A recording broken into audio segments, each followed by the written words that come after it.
The Mercury retrograde, what everybody wants to know about whenever these pop up. If you, even if you're not that familiar with astrology, Mercury retrograde is in the lexicon, and enough people have heard the term, often misunderstood. I have prefaced this already by explaining that Mercury doesn't enjoy being in the sign that it's in, so we have to layer that on top of this as well. But to back us up in time, I'm going to talk about the pre-shadow and the retrograde, not the post-shadow that comes outside of this month. I'm going to talk about the pre-shadow and the retrograde, and then we'll go over charts for all of the above, just to kind of put them together, because that's what's contained in this month. So we have the Mercury pre-shadow, which starts the day after that Venus ingress. So let's keep track here on the calendar. We have the 6th, Mercury enters Pisces. 5 days later, Venus has joined the party, and it starts the pre-shadow. So for all intents and purposes, it's just moving along in this sign that it hates to be in. It's dragging its feet. Yuck, dislike. But it's moving. It's like, I can't wait to get out of here. But what happens is when it reaches the pre-shadow, which is 8 degrees, 29 minutes of Pisces, this is happening at 5:12 p.m. Eastern Time. What this means is it's starting to slow down. So for our eye on the planet Earth, when we are looking up at Mercury, it looks like it's not traveling as quickly. So what happens is it decreases increasingly in speed. It's slowing and slowing and slowing and slowing and slowing. And then it gets to when it stations retrograde. That's the term that we use. That's essentially when it just like hovers, it pauses, and then we start seeing it backing up. And it goes over the same degrees. But what's important about the pre-shadow is this is marking the starting line for that retrograde. So this is saying Mercury is going to come back right here. It's going to come back here later in the retrograde. So this is in the retrograde zone. This is in the impacted area of our chart. So oftentimes when people say the Mercury retrograde, they're just talking about that stretch where it is actually moving backward. And they're like, that's it. It's over. That's not what I do, because we have the pre-shadow and we have the post-shadow, because those are overlapping degrees. It's the same area. So things are going to keep coming up, and they are energetically related to what's going on. So this is why I always mention the shadow periods, because they are, in fact, relevant. So as I mentioned, this is the starting line for what will be the formal retrograde. Now, Mercury, which represents technology, transportation, writing, and speech.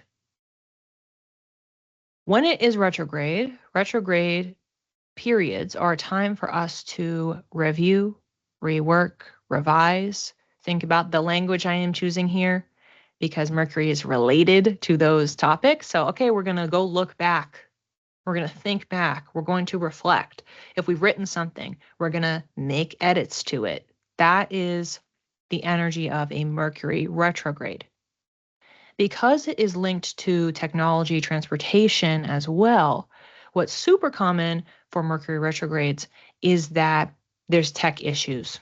I have had this many a time. All of a sudden, like your phone breaks, or your computer's not working, or your car breaks down, transportation, or flights get canceled, things like that. That phenomenon of like, it's a breakdown, it's not working. We have to go in and revise. We have to go fix it. Sometimes our fix is we just replace it. Again, every single time I'm using a re-word, because that is how we are linking to a retrograde. Now, what's always important to know for these retrogrades, because the Mercury ones typically happen 3 times a year, it's not permanent. And that's one of the lessons that these retrogrades teach us, is this thing we thought was working is now not working, and we have to fix it. We have to get rid of it or replace it. When we get to the other side, what will happen is, well, now I'm kind of actually glad that that happened because what I'm doing now is better. What I'm using now is better. What I have written now, the conversation that I'm having now is better. So we ultimately have to trust the process, even though it can feel very frustrating or uncomfortable. Now remember, Mercury doesn't like being in Pisces, so it's already in direct motion, mad, and doesn't want to be here, and doesn't like the process, and doesn't even want to think about it. So we have that resistance energy happening at the same time that we have what's expected normally, what we see historically, is things not really functioning the best, and then us having to go back, and it's like, oh my God. So all of that is compounded. So when we have Mercury retrograde specifically in this sign, these are especially notable. This is why it's important to be mentally and emotionally and intuitively prepared before any of this kicks off. You can use that time while you are clearer to come up with a game plan, come up with some strategies, get some resources lined up. So then that way, as things are transpiring, it's easier to respond because you might not be of a clear mindset. And especially when it stations retrograde, you want to think about it like this. When it's moving backward, when it's revising, when it's reviewing things, that can bring up frustration because our Mars energy wants us to move forward. So we're going backwards, maybe we're ruminating. We may be dwelling on things. We may be overthinking. So all of that could be going on, and then it's just like, well, now what? And then I feel lost because I'm in detriment. I feel far from home, and I'm frustrated. You can go back to March 1st through 15th of 2025 because we had a pre-shadow for Mercury in Pisces. It was different degree points. So for you, depending on the house system that you're using, it may be in a different house. I have in my blog post, I didn't write them here, but I have in my blog post what the degrees were last time. And what I had written down was that they didn't overlap. And that's because we were not just in Pisces for that retrograde. We were in Pisces and Aries. So for the Piscean wing of last year's retrograde, it did not overlap. So it could be in a different house. But you can still get the flavor for you of how Mercury is functioning in retrograde motion in Pisces by looking back just to last year, like a month earlier last year. The Mercury retrograde itself, so that's when it stations. So it's still moving forward, but it's slowing down, slowing. Stop. That's the station. And then it backs up for a period of time. That kicks off on February 26th, right at the end of the month at 1:48 a.m. Eastern Time. That's 22 degrees, 34 minutes of Pisces. So then that gives us our full range. We have 8 and change to 22 and change. That's the full window for the pre-shadow, retrograde, post-shadow. And it just bounces back and forth between those 2 degree points. And then once it gets past 22:34, it will be just moving regularly through Pisces, which we talked about at the beginning of class. Still not happy, but at least it's not retrograde anymore. And because it will be in direct motion, it won't take too long to move out of those final degree points because it just has to get to 29. So it's just going through another less than 7 to then hightail it and get out into Aries. Things are feeling the foggiest. Things are falling apart, literally or metaphorically. And we are retracing, so I mentioned that before, so we have the pre-shadow and the post-shadow is going back over the same exact degree points. So what you also may find, and why it's important to pay attention to the pre-shadow, is that there may be things that pop up, conversations that you're having, projects that you're working on, things that you're writing, things that you are developing, that pop back up again. So those become the things that break down or that need those revisions. So you're like, why is this happening again? It's like, because it was in the pre-shadow. So if you pay a special attention to what's going on, you could write it down. What are the things I was doing? What are the things I was thinking about? You could keep a little bit of a journal in the pre-shadow. And then that way, as the retrograde is happening, if you want to check like the accuracy of it, you can say, okay, well, now this thing isn't working. This thing popped up again. You could use that during the actual retrograde to see what is being impacted. It will be in the retrograde motion, as I mentioned, from the 26th until March 20th. So that's a little bit less than a month. So we're going to have essentially 2 months of time with Mercury in Pisces, whether direct motion unhappy or retrograde motion unhappy, versus if it was just moving in direct motion, it might be there 2 to 3 weeks.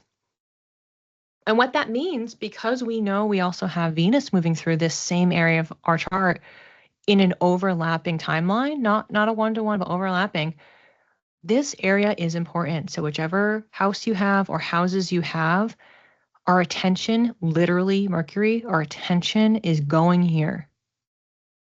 We have to pay attention to what's coming up, what's going on.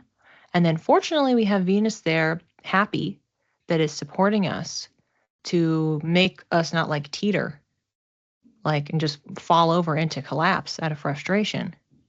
So we can lean on that Venus transit to help us through this process.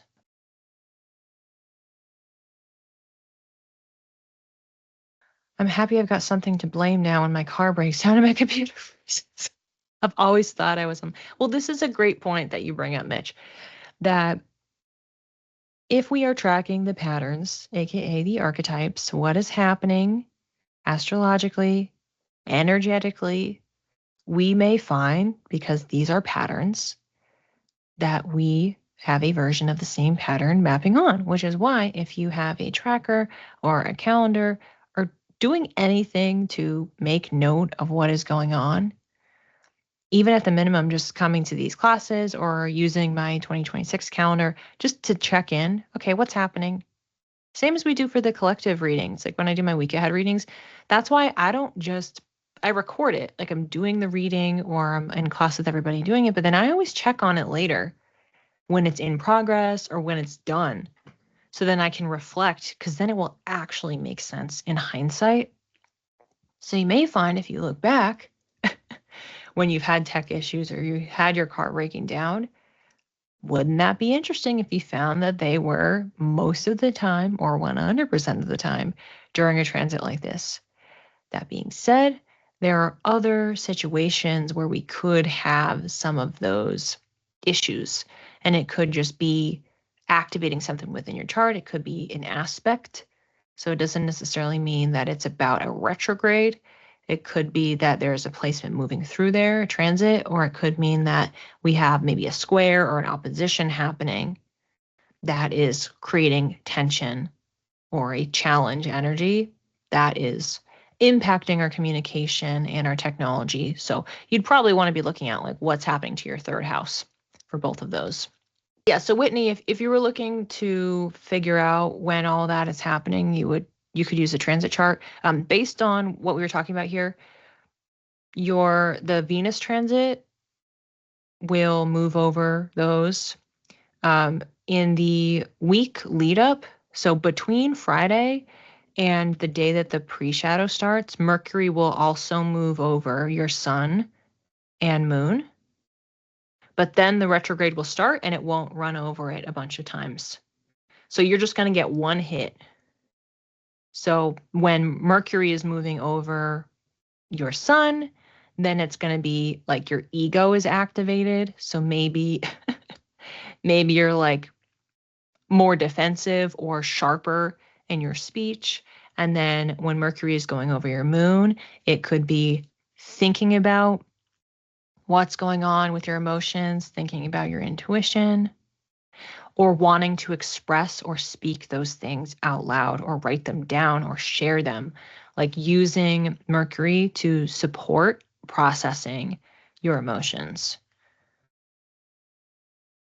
So those would just be isolated events that will happen within the next week.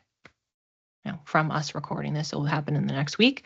And then the retrograde will start and go over your third house. So that's going to be impacting your communication, but in a different way. At least the two luminaries are spared. They're not going to get run over a bunch of times. And you know what I should look at? I should look at my own chart. Let's do that, because I always forget. And then I find out later and I go, well, I guess, because I have a stellium in Pisces. So for anyone who's not familiar with that, it just means that you have 3 or more placements in there, usually by planet, but I will consider certain other placements as well. So I have a planetary stellium in there. So I have Saturn, Mercury, and Mars in there. So for me, I'm going to have 2 of the 3 hit by this retrograde. I have my Mercury at 9 degrees. This pre-shadow starts at 8 and change, so I just made it in. And then I have my Mars at 15 degrees. That's plenty in there because it goes to 22. So I'm going to have my mind, my annual reset. So when you have your Mercury return, my Mercury return is going to happen multiple times because it's going to get hit by a retrograde. So each of those is going to feel a little bit different to me, but it's going to be resetting, like, okay, try this way of thinking, try that way of thinking, try this way of communicating, that way of communicating, this way of processing, that way of processing. So that's going to happen for me. And then when it goes over Mars, also 3 times, it will be about that connection between your mind, your thoughts, and your action. So just because we think something doesn't mean we need to do anything about it. But when they are meeting up with each other, when those energies are fusing and connecting, we are maybe more impulsive, acting on, saying that thing, doing that thing, being a little bit more unfiltered, or wanting to back up our thoughts, like walking the walk. So that's going to vary. And for me, I have it in the 9th house. I know there was at least one other person that had it in the 9th house in this chat today. And that means it's talking about religion, spirituality, teaching, learning. So it's going to be about how I'm engaging with everything that's going on. Also travel too. I don't have any trips planned though during this time.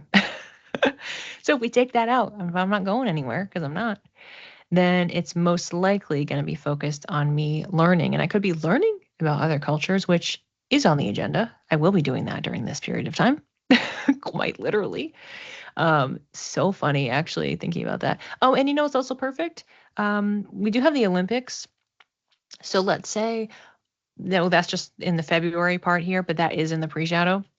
If all of a sudden I'm like getting extra curious, I want to learn more about these different cultures. I want to learn about the globe and all this other stuff. That's kind of a classic thing that could be spurred up for anybody anyway. But for someone who has a 9th house placement or 9th house transit here, then you would especially be thinking about like wanting to learn more extra of like what's going on with everybody, like past, present. I'd say maybe a little bit less so future, but only if it's the Piscean dreaminess of what could be. But yeah, so I'll report back as this retrograde is actually happening on how it's going for me. I have teed this up by saying, I love Mercury in Pisces. We'll see, because maybe I won't love it as much this time, given everything else that's going on and given the retrograde.